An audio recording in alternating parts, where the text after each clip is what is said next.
Assalamualaikum warahmatullahi wabarakatuh. Salam Bhinneka Tunggal Ika, salam dari Sabang sampai Merauke. Berbeda-beda tetap satu tujuan, salam Pancasila NKRI harga mati. Mohon di subscribe ya sedulur semuanya. Nasab sudah selesai. Kalau Mbak Alwi bukan cucu Nabi Muhammad SAW? Dari dalil ilmu nasab mustahil. Dari dalil ilmu filolog manuskrip mustahil. Dari dalil ilmu rijalul hadis mustahil. Dari dalil ilmu sejarah mustahil. Dari dalil DNAG, jangankan cucu Nabi Muhammad SAW, orang Arab saja bukan. 100% nasab Mbak Alwi sudah selesai. Bukan cucu Nabi Muhammad SAW, tapi cucu Nabi Muhammad palsu. Atas rahmat dan nikmat yang diberikan kepada kita, sehingga pada siang hari ini kita bisa mengikuti seminar dan bedah buku Kiai Haji Muhammad Hashim Asy'ari dalam keadaan sehat walafiat tanpa satu apapun. Selawat dan salam kami aturkan kepada junjungan kita baginda Rasulullah Muhammad sallallahu alaihi wasallam ingkang kita dereki tindak lampahipun lan ingkang kita tengge-tengge syafaatipun khususipun benjang wonten ing yaumil kiamah.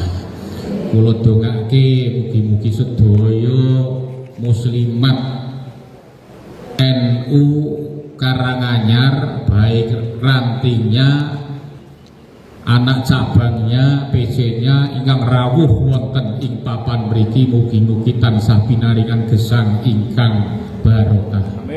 Dipun paringi hidayah, dipun tebike saking musibah, wau saking dalem ingkang wonten ingkang kraos encok pegelinu masuk angin darah tinggi asam urat kolesterol. Kula dongake kondur saking mriki dadi waras. Amin. Ingkang duwe utang kula dongake kondur mriki dadi lunas.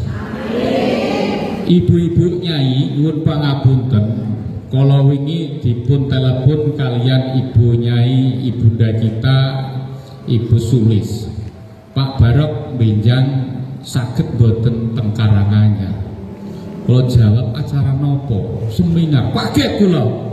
Sebab sanes bidang kula ngisi seminar, wah bukan kapasitas saya untuk mengisi kegiatan-kegiatan seminar pada siang hari ini. Sebab dari keilmuan saya orang nyandar, membedah buku ini pun kaitannya Kiai Haji Muhammad Hashim Asy'ari.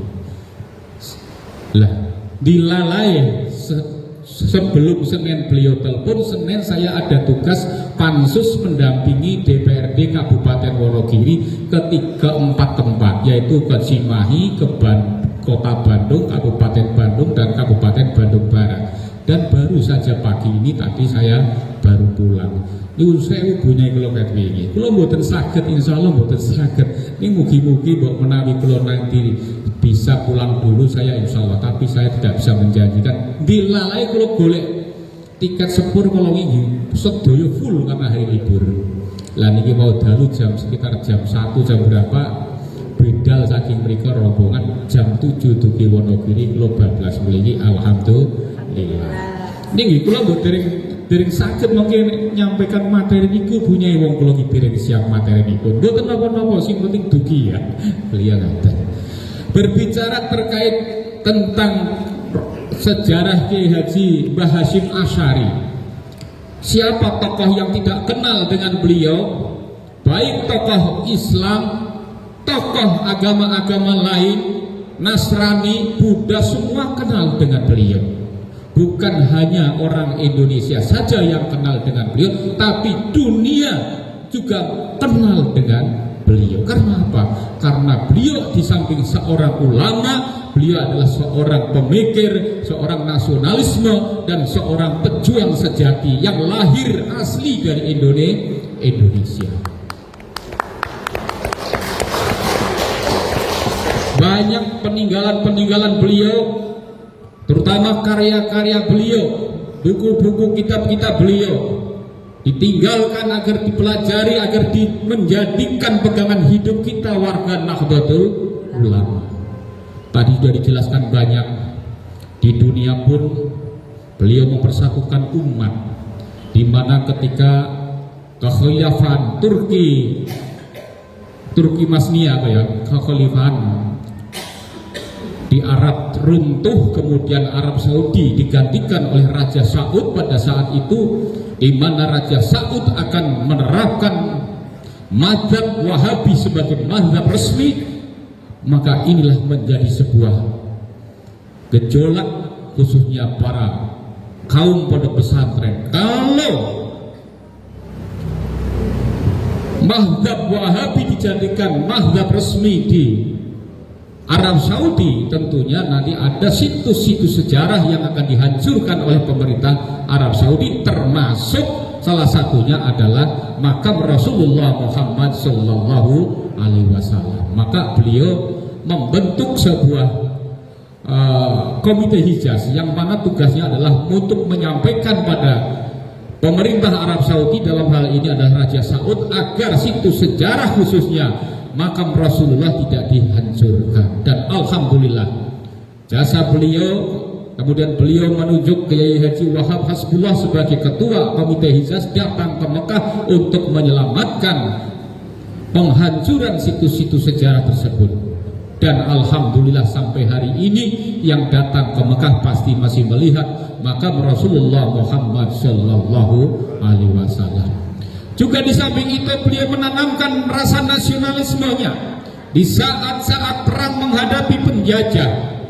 Beliau menyampaikan sebuah resolusi jihad bagi para pejuang-pejuang, bagi umat Islam, arek-arek Surabaya pada saat itu yang menghadapi sekutu yang mau datang kembali ke tanah air, yaitu dengan resolusi jihadnya. Mereka mampu mengorbankan jiwa perjuangan, menyatukan umat Islam untuk mengusir penjajah.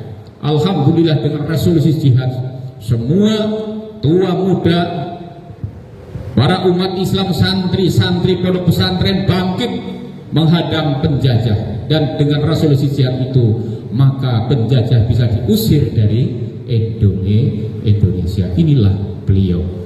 Di dunia internasional, di dunia nasional, Indonesia selalu mengobarkan semangat perjuangan untuk membela negara kesatuan Republik Indonesia. Dan akhir-akhir ini nasionalisme kita sedang diuji kita. Bagaimana tidak diuji? Sekarang Hadratus Syekh, kiai kita, guru kita semua dihina, dilecehkan. Ada yang mengatakan bahwa Hadratus Syekh Hasyim Asy'ari itu adalah orang bodoh. Bagaimana menurut panjenengan? Saya yang menyampaikan akan saya lawan siapapun dia dan apapun resikonya. Habib Faisal Asegaf, dialah yang mengatakan bahwa Hadratus Syekh Hasyim Asy'ari adalah orang bodoh. Ini adalah sebuah penghinaan kepada kiai-kiai kita, pada ulama-ulama kita.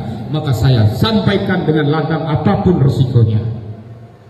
Pak Barok, apakah kamu tidak takut dipecat dari NU? Ya boten takut. Pak Barok, napa jenengan boten khawatir dikeluarkan dari NU? Boten khawatir.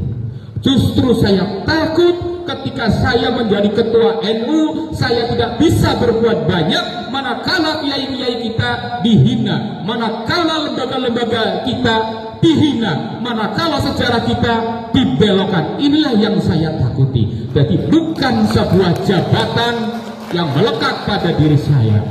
Jabatan itu tidak selamanya. Jabatan itu bisa membawa kita kepada hal-hal yang buruk manakala kita tidak amanah.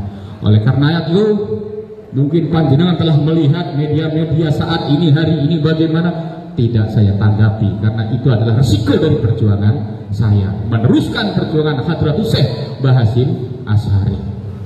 Yang terakhir tadi, jenengan menerima boten, nama Hadratus Syekh Hasyim Asy'ari dikeluarkan dari kamus sejarah, kemudian dimasukkan para tokoh-tokoh pengkhianat PKI, Musa Al-Munawar, DNI dimasukkan dalam kamus sejarah, sedangkan kiai kita yang begitu gigihnya berjuang untuk menegakkan negara kesatuan Republik Indonesia dikeluarkan. Apakah kita akan diam? Inilah tugas kita sebagai warga Nahdlatul Ulama, terutama para muslimat ibu-ibu, sebagai yang mempunyai peranan penting dalam mendidik anak-anak kita. Jangan sampai anak-anak kita ikut-ikutan dengan gerakan-gerakan yang akan menghancurkan masa depan Nahdlatul Ulama. Jadi ngoten, banyak sekali persoalan-persoalan. Loh Pak Barok, kalau disuruh pilih mana antara PWI dengan NU? Jawabannya angel. Iya, dua-duanya. Tapi kalau dikeluarkan ya siap. Saya dua-duanya, karena apa yang tidak bisa dikerjakan oleh NU, saya bisa mengerjakan perjuangan untuk NU lewat PWI. Tapi kami tidak pernah keluar dari rambu-rambu yang ditetapkan oleh Nahdlatul Ulama. Sebab di NU itu yang larangannya yang ada dalam anggaran dasar anggaran rumah tangga itu tidak boleh merangkap dengan organisasi yang bertentangan dengan Pancasila. Sedangkan di PWI semua asas landasan misi visinya sama, yaitu sama juga akidahnya, sama juga dasarnya, tidak ada yang berbeda. Pendirinya pun cucu daripada pejuang Ahlussunnah wal Jamaah, cucu Mbah Abbas, salah satu panglima Hizbullah, panglima kesayangan Hadratus Syekh Kiai Haji Hasyim Asy'ari. Jadi nyambung gerakannya. Jadi nyambung. Dan apa yang kita perjuangkan nyambung. Pergerakannya pun nyambung, menyelamatkan Nahdlatul Ulama dari gangguan-gangguan orang-orang yang selama ini mengaku mulia Rasul tetapi akhlaknya jauh daripada akhlak Rasul. Nyambung dengan Mbah Hasyim, nyambung. Maka saya beserta teman-teman yang lain termasuk Mbak Lis itu luar biasa Sri Kandi Nasional yang menjadi tumpuan dari pergerakan-pergerakan perempuan-perempuan Wali Songo di Indonesia ini. Beliau juga termasuk pengurus pusat, juga pengurus daerah di Kabupaten Karanganyar ini. Dan mudah-mudahan dalam perjuangan ini, walaupun di awalnya sangat sulit, tapi insya Allah yang saya selalu sampaikan kepada teman-teman Wali Songo, musuh kita adalah orang-orang yang ingin mengganggu NU, orang-orang yang ingin mengganggu masa depan dan keutuhan negara Republik Indonesia, bukan sesama pribumi. Kalau ada muhibin bagaimana? Kita lakukan edukasi, kita lakukan penyadaran kepada mereka agar sadar apa yang disampaikan oleh kelompok-kelompok yang selama ini menyampaikan kurofat-kurofat dan lain sebagainya adalah mari kita tinggalkan, mari kita kembali kepada kiai-kiai Nusantara kita, kiai-kiai NU yang sudah jelas keilmuannya, yang sebelah sudah jelas sanad ilmuannya, yang sudah jelas nasabnya, yang sudah jelas latar belakangnya. Sekarang kita lihat kehidupan kita sehari-hari di daerah. Saya melakukan ini bukan tanpa dasar. Pertama kali saya menolak gerakan Wahhabib di Solo Raya berawal ketika kami rapat PCNU Solo Raya di Karanganyar. Ternyata banyak sekali keluhan-keluhan, masukan-masukan dari PCNU Solo Raya. Di Wonogiri setiap ada pengajian Habib, para jamaah dimintai, ada yang dimintai kambing, ada yang dimintai sapi. Bagaimana caranya agar pengajian itu selesai, pengajian itu sukses, pondok-pondok ataupun masjid mereka bisa terbangun dengan baik. Lama-lama mereka menjerit, mungkin karena Wonogiri daerah ekonominya berbeda dengan Karanganyar. Kalau Wonogiri kalau dimintai terus-menerus jelas menjerit. Maka saya selaku ketua NU merasa terpanggil ketika ada jamaah kita menjerit seperti itu. Ternyata sama ketika di Karanganyar pada waktu itu di rumahnya Ki Aziz Surya PCNU Karanganyar.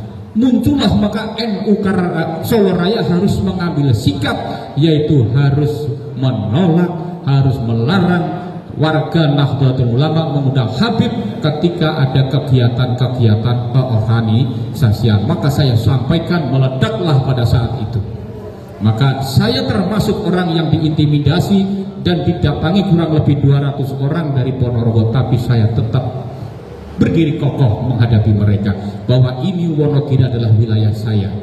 Saya memberikan instruksi karena saya melindungi, menjaga umat saya dari penderitaan, dari penindasan oleh orang-orang yang ingin menindas warga Nahdlatul Ulama. Apapun yang terjadi pada umat saya, maka saya harus melindungi umat saya. Oleh karena itu, panjenengan akan membuat masalah di Wonogiri, maka panjenengan akan berhadapan dengan umat Nahdliyin di Kabupaten Wonogiri.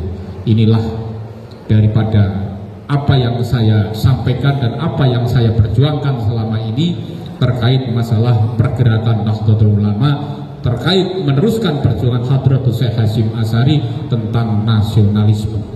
Memang sekarang nasionalisme kita, para remaja dan semuanya sekarang sudah menurun. Walaupun sering ada slogan-slogan NKRI harga mati, namun ketika negara dalam ancaman, mereka tidak bisa berbuat banyak. Karena apa? Mungkin karena ewuh perkewuh, gurune adalah muhibbin dan lain sebagainya. Maka lewat perjuangan Wali Songolah sebagai pergerakan alternatif untuk menyelamatkan NU, untuk menyelamatkan negara kesatuan Republik Indonesia. Saya kira sekilas itu dari saya, dan nanti diteruskan oleh pembicara resmi. Sebenarnya saya bukan pembicara inti, pembicara intinya Kiai Jati selaku tokoh muda kita dan juga teman juga di NU, tapi beliau tahu tentang saya bagaimana kenakalan saya di NU. Saya adalah tidak sesuai dengan apa yang mereka saya tentang, tapi tentang dalam arti tentang untuk kebenaran, bukan tentang untuk kejelekan. Saya kira itu, kurang lebihnya mohon maaf. Wallahumma billahi. Wassalamualaikum warahmatullahi wabarakatuh.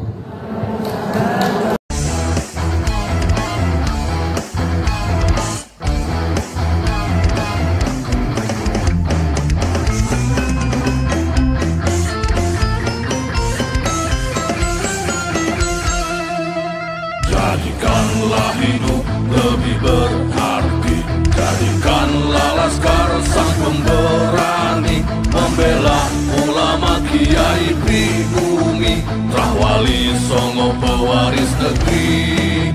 Gelora jiwa ini tak tertandingi, jangan coba-coba mengganggu negeri. Ulama kami terhina, kami pun tak terima, siap jihad jadi semboyan kita. Kami adalah laskar sabilillah, pecinta Wali Songo dan para anbiya, pewaris peradaban Islam di Nusantara, hingga berkibar bangsa Indonesia. Kami perisai para ulama, sepenuh hati korbankan jiwa dan raga. Bila nanti tertulis jihad pilihan kami, Syahid bela agama dan negara. Kami terlahir di bumi pertiwi, terpatri suci sejarah negeri, korbankan darah nyawa leluhur kami. Jangan kau coba rubah dan kau pecundangi.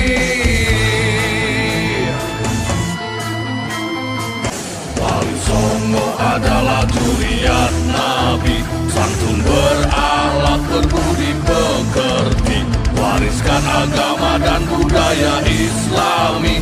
Jangan coba nodai kami, bela sampai mati. Kami adalah laskar sabilillah, tak akan gentar meskipun berkalang tanah, demi bela agama juga bela negara. Ikhlas jihad dan Syahid bersama ulama, relakan kami pergi dan berjuang, jadi perisai wali dan kebenaran. Meski harus berkorban nyawa satu badan, demi kebenaran menang dan ditegakkan. Kami adalah laskar sabilillah, pecinta Wali Songo dan para anbiya, pewaris peradaban Islam di Nusantara, hingga berkibar bangsa Indonesia. Kami perisai para ulama, sepenuh hati korbankan jiwa dan raga. Bila nanti tertulis jihad pilih